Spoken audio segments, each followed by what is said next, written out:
Hello बच्चों, let's see the question. The question is in the following cation migration of which group or atom occurs to a positively charged carbon atom. So we have plus charge here at the carbon number 3. We have to tell which carbon from which carbon and which group is going to migrate. So let's have a look on the key concept that we have to use in this question. So यहाँ पे जो question दिया हुआ है, यहाँ पे हमें rearrangement करानी है. तो यहाँ पे रीअरेंजमेंट तो हो रही है साथ में, बट हमें जो देखना है वो देखनी है स्टेबिलिटी के हिसाब से रीअरेंजमेंट करानी है. स्टेबिलिटी ऑफ कार्बोकेटायन, एक तो ये हमारे पास कंसेप्ट यूज होगा कि जहां पे ज्यादा स्टेबल कार्बोकेटायन होगा वहीं पर हम रीअरेंज करा देंगे. तो यहाँ पे जो कहीं ना कहीं कंसेप्ट यूज हो रहा है वो यूज होगा स्टेबिलिटी ऑफ कार्बोकेटायन. सो आइए देखते हैं. हमारे पास सबसे पहले ड्रॉ कर लेते हैं अपना केटायन. तो यहाँ पे we have CH3 carbon H, ये आ गया OH, and then here we have carbon which has a positive charge. यहाँ पे आ गया हाइड्रोजन, यहाँ पे आ गया कार्बन, यहाँ आ गया हाइड्रोजन, यहाँ पे अगेन आ गया CH3, यहाँ पर भी आ जाएगा CH3.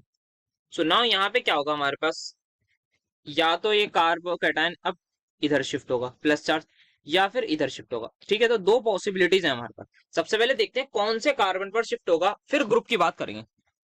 सपोज मैंने इस ग्रुप इधर शिफ्ट कर दिया और ये मैंने हाइड्रोजन यहाँ पर पहुंचा दिया, हाइड्राइड को शिफ्ट कर दिया, तो कैसा दिखेगा, यहाँ पे ये बन जाएगा हाइड्रोजन और यहाँ पे अब आ जाएगा ये पॉजिटिव चार्ज.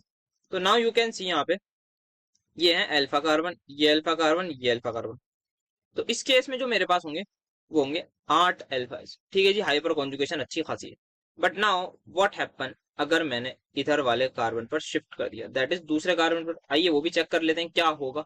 अभी पॉसिबिलिटीज चेक कर रहे हैं जस्ट. तो अगर यहाँ पे मान लेते हैं हाइड्रोजन को मैंने यहाँ भेज दिया, तो यहाँ पे हाइड्रोजन आ जाएगा और यहाँ पे आ जाएगा प्लस चार्ज. नाउ आप कहेंगे यहाँ पे जो अच्छा 3 अल्फा एच है, यहाँ पे 2 अल्फा एच है, बट आप कहेंगे यहाँ पे स्ट्रॉन्ग माइनस आई है. तो कुछ लोग कहेंगे इसका स्ट्रॉन्ग माइनस आई होगा, बट ऐसा नहीं. The main and bigger factor is the resonance which is called back bonding. तो यहाँ पे जो है ये लोन पेयर अपना डोनेट करके बहुत ही ज्यादा एक्सट्रीम स्टेबिलिटी प्रोवाइड करेगा हमारे कार्बोकेटायन को. तो जो शिफ्ट होगी वो इधर की साइड होगी. अब किस ग्रुप की होगी वो हम देख लेते हैं. तो यहाँ इधर ही आएगा, ये बात इतनी कंफर्म है. बिकॉज ऑफ बैक बॉन्डिंग हमारे पास जो कार्बन या दैट इज कार्बोकेटायन आएगा वो इसी कार्बन पर आएगा. And the number for that carbon, let me just see, the carbon is carbon 2 पर आएगा हर हाल में. ये हमने देख लिया बिकॉज रेजोनेंस या बैक बॉन्डिंग बहुत एक्सट्रीम स्टेबिलिटी होती है. तो अब कराते हैं शिफ्ट. अब मेरे पास दो ऑप्शन है, या तो मैं हाइड्रोजन करा दूं या फिर करा दूं ये CH3 ग्रुप. ऑब्वियस सी बात है मैं ये तो कराऊंगा नहीं शिफ्ट, क्योंकि मुझे इसी की वजह से तो स्टेबिलिटी आ रही है. तो सबसे पहले मैं करा देता हूं. अगर मैंने हाइड्रोजन शिफ्ट करा दिया तो करा देते हैं, ऐसा करते हैं डायरेक्टली हाइड्रोजन को शिफ्ट करा देते हैं.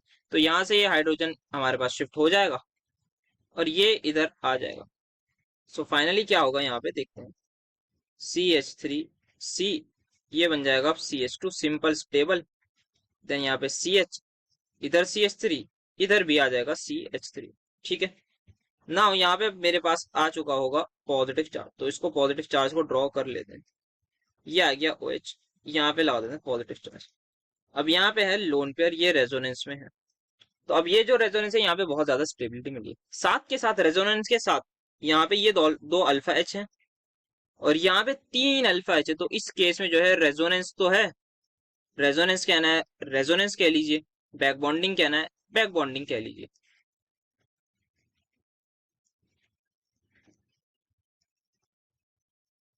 प्लस यहाँ पर हाइपर कॉन्जुगेशन भी है, दैट इज 5 अल्फा एच है.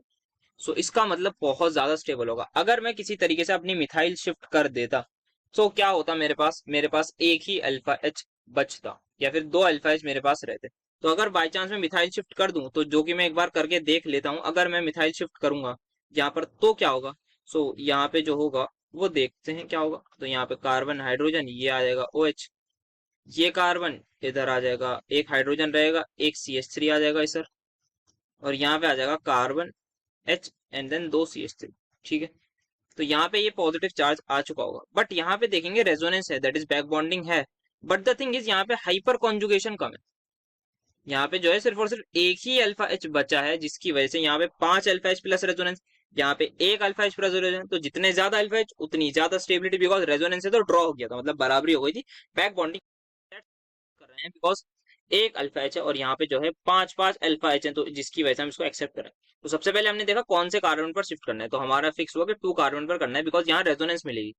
इस वाले पर नहीं मिलेगी, ये इस वाले कार्बन नंबर 4 पर हमें रेजोनेंस नहीं मिलेगी, तो वहां शिफ्ट नहीं कर। तो अब इधर शिफ्ट कर देंगे और क्या शिफ्ट करेंगे, हाइड्रोजन। तो यहाँ पे जो है क्या होगा, माइग्रेशन ऑफ विच ग्रुप, कौन से ग्रुप की होगी, हाइड्रोजन। कौन से कार्बन पे है, 2 पर। सो यहाँ पे जो माइग्रेशन होगी वो हो जाएगी हाइड्रोजन एट C2 वाले कार्बन, हाइड्रोजन की। So the final answer is going to be option number B. Hope you understood it well. Best of luck.